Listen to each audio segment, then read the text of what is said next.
I'm waiting till I see that has joined. Where does he live? He may be having trouble with the internet. All right, I think that's the case Yeah. because he's still joining, and so it's not happening smoothly. Anyway, this is the Ramana Maharshi Satsang. I'm reading from and commenting on the Ashtavakra Gita. Listen, reflect, and deeply meditate. Know yourself. Welcome. I'm Richard Clarke. I'm not a guru or a teacher. Ramana Maharshi's teaching of non-duality is deep and profound, and I want to share it. I'm reading from and commenting on the Ashtavakra Gita and important Nidhyasana text of Advaita Vedanta. And as a Nidhyasana text, it focuses on deep contemplation and meditation to bring what is read and reflected upon into your direct experience. Today, chapter 18, verses 89 through 92. And Ashtavakra is talking more about the peace of a sage. The liberated soul has no desire in his heart. He is content and indifferent. He has no equal. Only one free of desire knows nothing of knowing, says nothing needs saying, sees nothing to see. He who is without desire excels, be he beggar or king. He no longer sees good or bad. What is lust or restraint or the desire for truth to the yogi who has reached life's goal and who embodies virtue and sincerity? So let's break down these verses. 1889. The liberated soul has no desire in his heart. He is content and indifferent. He has no equal. Ashtavakra points you towards a state of perfect ease. When you recognize your true nature as the changeless self, desire naturally fades because there's nothing lacking, nothing outside yourself. You are no longer pulled by hopes or fears, likes or dislikes. Contentment is no longer dependent upon absence or presence of outer things. You stop comparing yourself to others because you see clearly there is no other. What remains is a quiet, steady, inner rest that doesn't waver. The verse is pointing you towards the natural ease of the self. You spent years, decades, with desires tugging at your attention, some fulfilled, many not. But when you see clearly that the self is untouched by gain or loss, you no longer chase anything. You don't become passive, you become free. Contentment no longer depends on what happens, and you're no longer ruled by personal craving or fear. This inner neutrality isn't cold, it's serene and peaceful. No comparison, no competition. In that peace, you begin to live from the truth of your being, not the demands of your mind. 1890. Only one free of desire knows nothing of knowing, says nothing needs saying, sees nothing to see. This verse shows what it's like when the mind stops grasping. You spent much of your life reaching for understanding, expression, or experiences. But when desire falls away, there's no pressure to know more, to speak more, or to seek something new. The self is not a thinker, speaker, or seer. It just is. The simplicity of this is radical.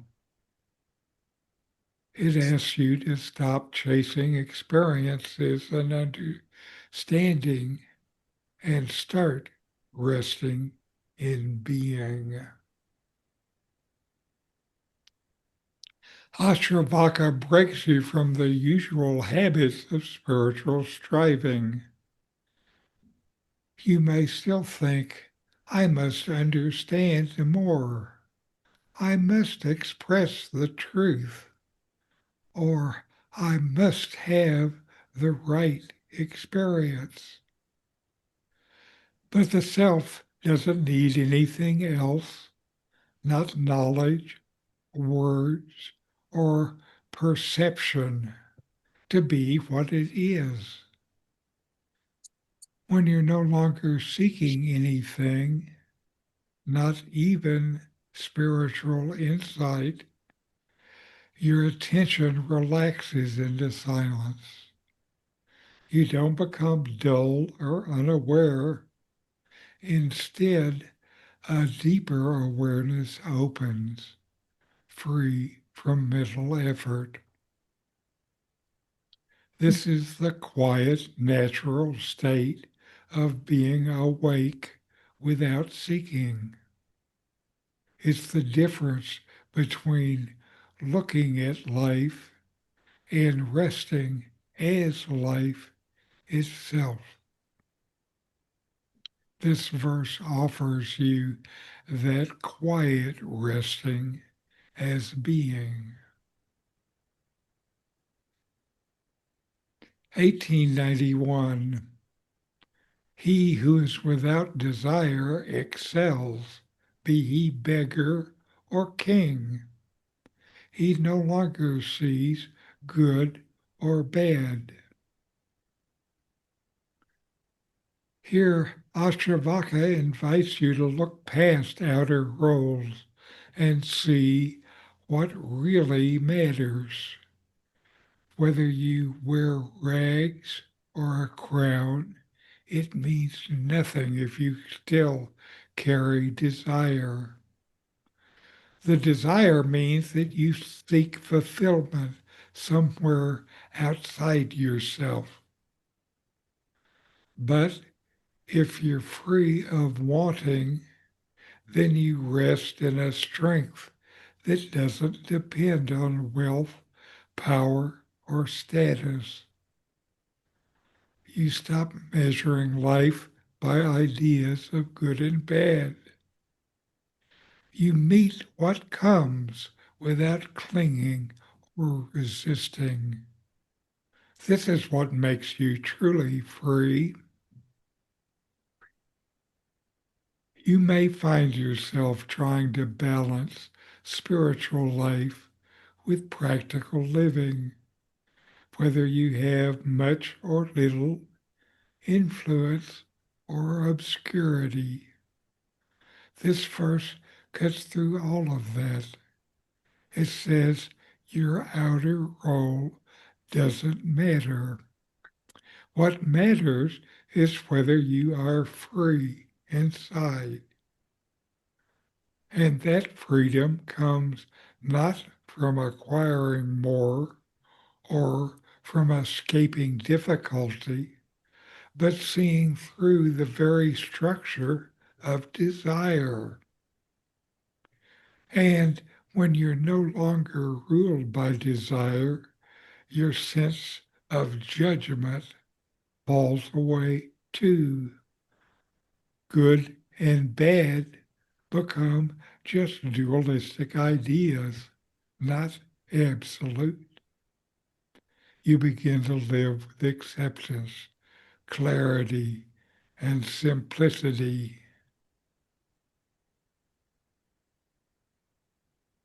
This is not indifference. It's deep equanimity that holds everything without getting caught. 1892. What is lust or restraint or the desire for truth to the yogi who has reached life's goal and who embodies virtue and sincerity? Ashtavakra says that even spiritual longing fades when you reach your true nature. As long as you are seeking truth, you're still imagining it elsewhere. But when you know yourself directly, you don't need ideas of desire or restraint. You've gone beyond both. Your life naturally becomes sincere and virtuous without trying. You don't follow rules or rebel against them.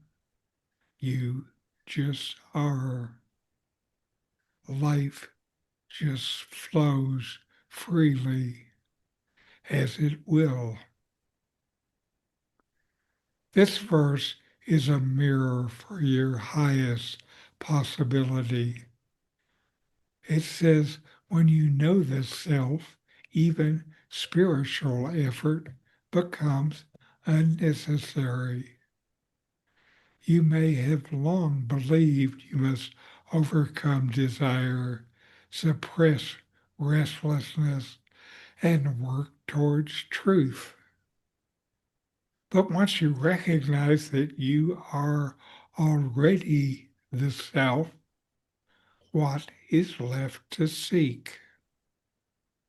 You find that all that you were seeking is within yourself, as what and who you are. What need is there for restraint or discipline when your action come from sincerity and peace, not compulsion and ego? The truly liberated one doesn't follow rules or break them. They've outgrown the whole framework. You are invited here to trust that truth expresses itself naturally once you stop trying to mold it. In these verses, you're being invited to stop chasing anything. knowledge, experience, approval, or even spiritual realization. These verses show that when all desire ends, you naturally rest in the self, which is already whole, clear, and free.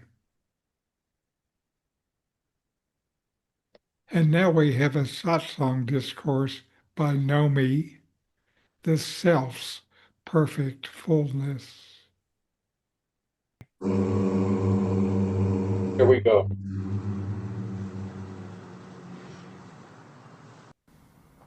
The self is perfect fullness. It is of a nature of bliss that cannot be conceived and cannot be limited. It is of the nature of being, which cannot be formed and cannot be divided. It is of the nature of consciousness, which cannot be interrupted and cannot be objectified.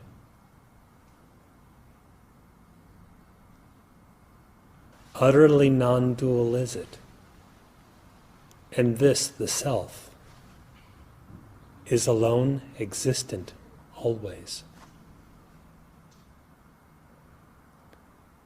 Duality, in the shape of the idea of something other existing, is only imagination. Duality consists only of ignorance. Ignorance is its cause. Ignorance is its substance.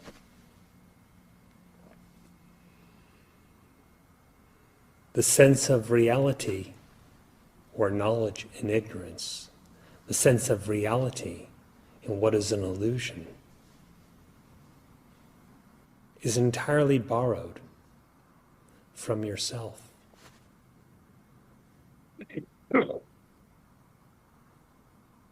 The thought of something is an illusion, is just ignorance, and has a seeming reality experienced as, I know this.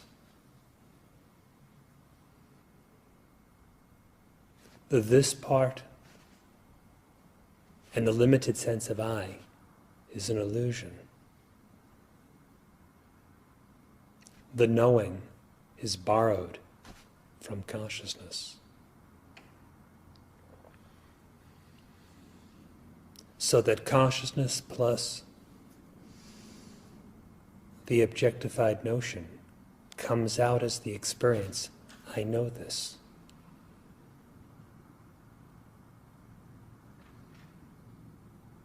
Being plus the ignorant notion of this objectified illusion comes out as this is, or I am.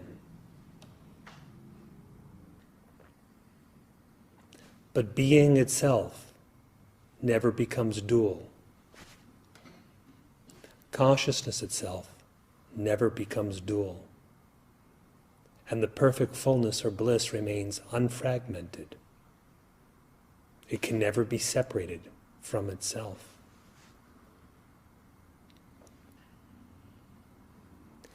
It is such dualistic illusion or ignorance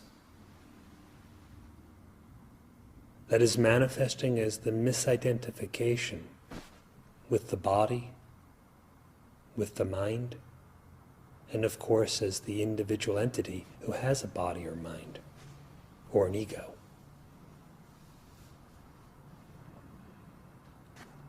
To imagine yourself as being a body, or as if endowed with the attributes of a body, from birth to death and all that falls in between, such is delusion.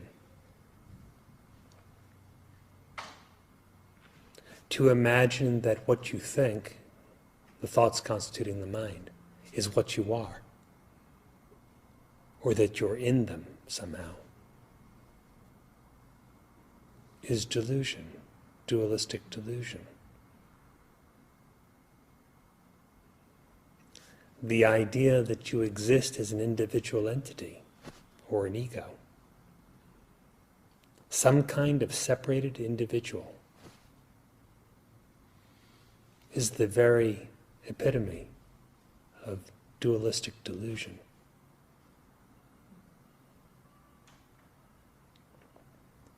There is nothing constituting bondage and its consequent suffering other than the dualistic imagination.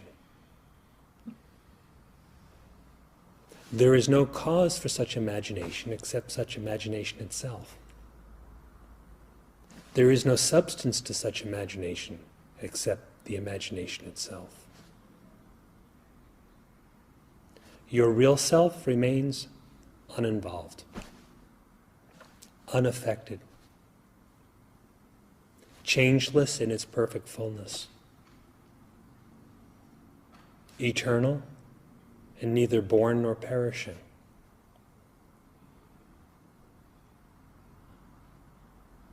When illusion or dualism, the idea that there is something other, that you are something other than the self, seems to prevail, then is the time for inquiry.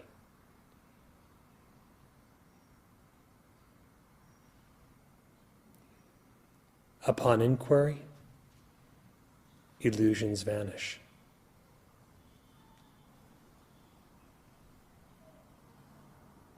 What never actually was,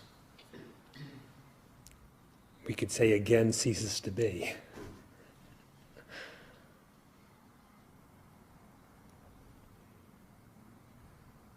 Inquire to know who you are,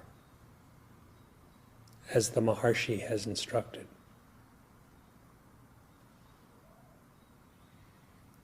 And find that your nature has not been divided, nor will it ever be.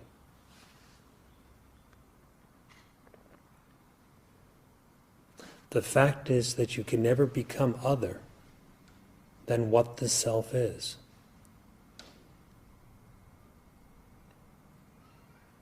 What seems to undergo transmutation or transmigration is unreal. What remains immutable is real. What is real regarding your nature is unchanging. It is invariable for all time. Even time ceases, but it does not cease.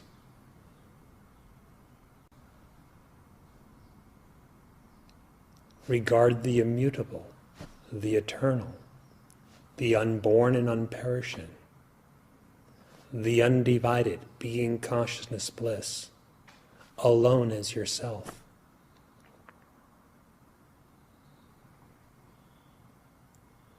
Such abidance in a state of identity with the self alone is rightly called knowledge.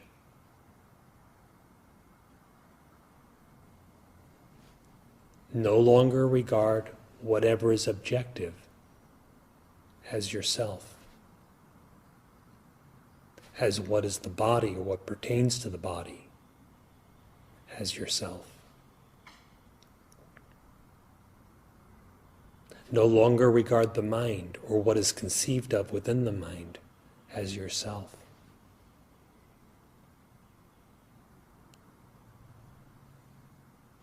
Abandon utterly the false assumption of individuality by realizing it is only that and nothing else.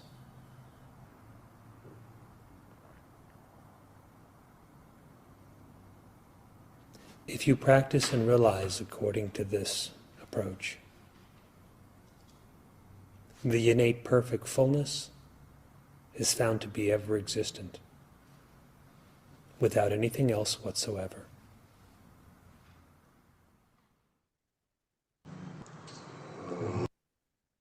And now let's take a few minutes and inquire,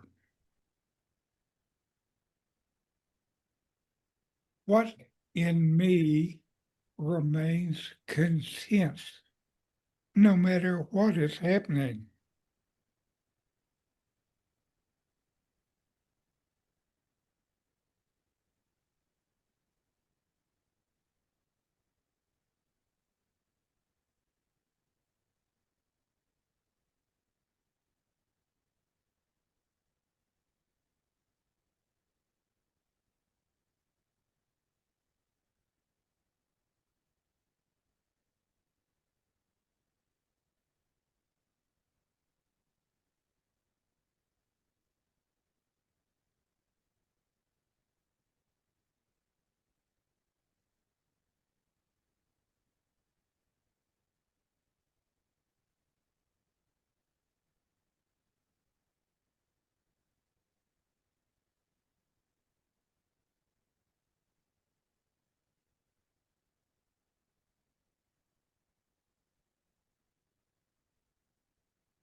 What am I without the urge to seek more knowledge or experience?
Can I be free no matter my circumstances, whether I gain or lose?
What in me remains even after all striving stops?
Who am I?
What is the nature of my existence?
And now let's close with our chant.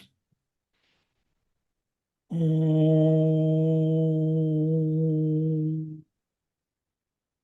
Shanti, Shanti, Shanti.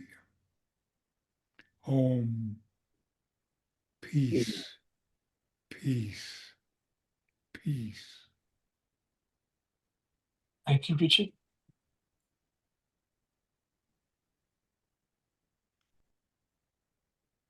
Now, what did you get either from the inquiry or Nome's talk or the verses? Glad you could make it, Doug. I know you were struggling. Oh,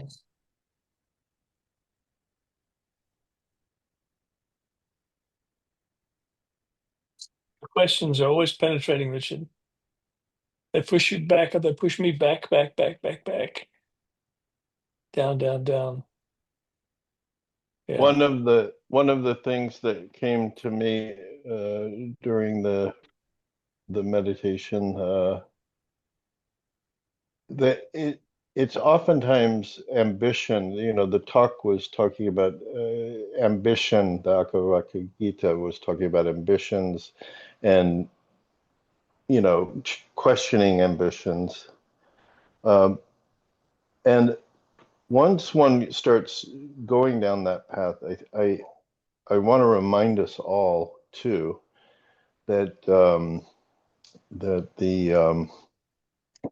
the practice also applies to spirituality, and that we can't fool ourselves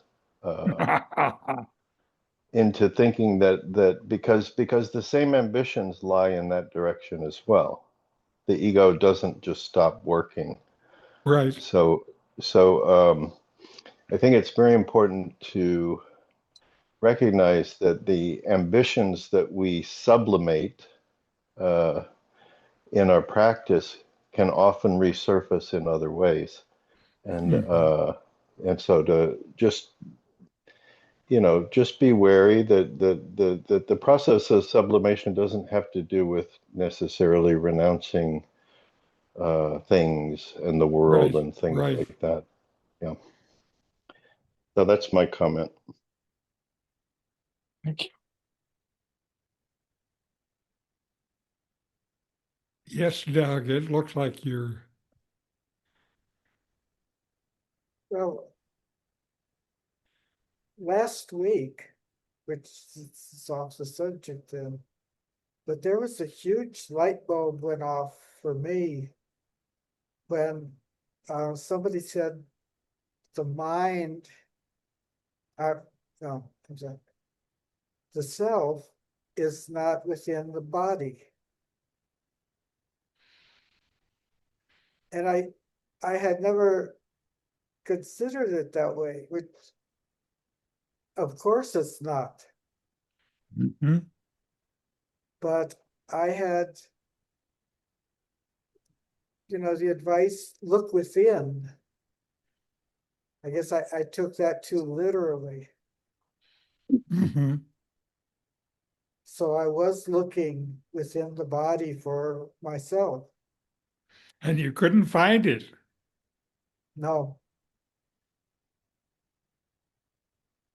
It's funny. I've looked in a lot of different ways, like you say, within the body, and I never can find it. I always find something that's looking.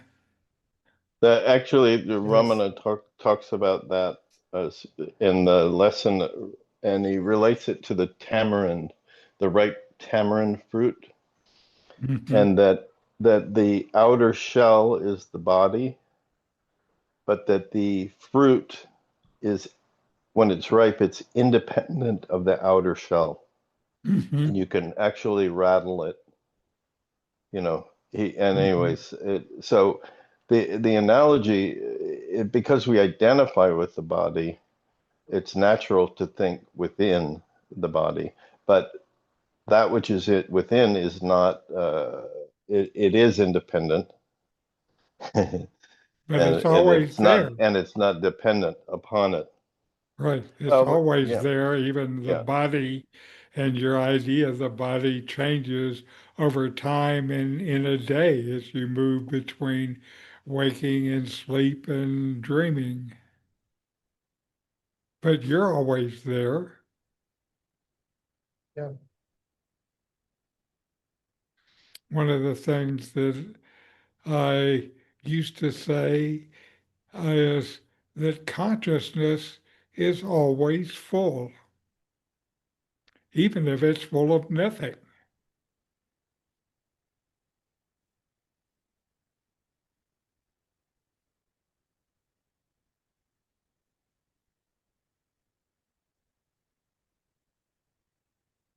So if the self is not within the body, it's not in somebody else's body. So that means it's everywhere. That's right. It sounds like remarkably good inquiry. Yes, it was. That's how I spent my week. That's wonderful. Good week.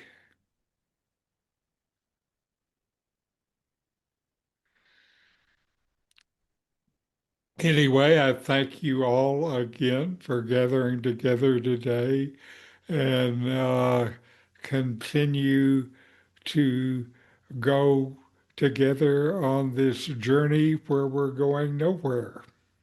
Yeah, thank you. Good. We're already there. Ramana. Yeah, Okay, namaste. thank you. See you next week. Okay.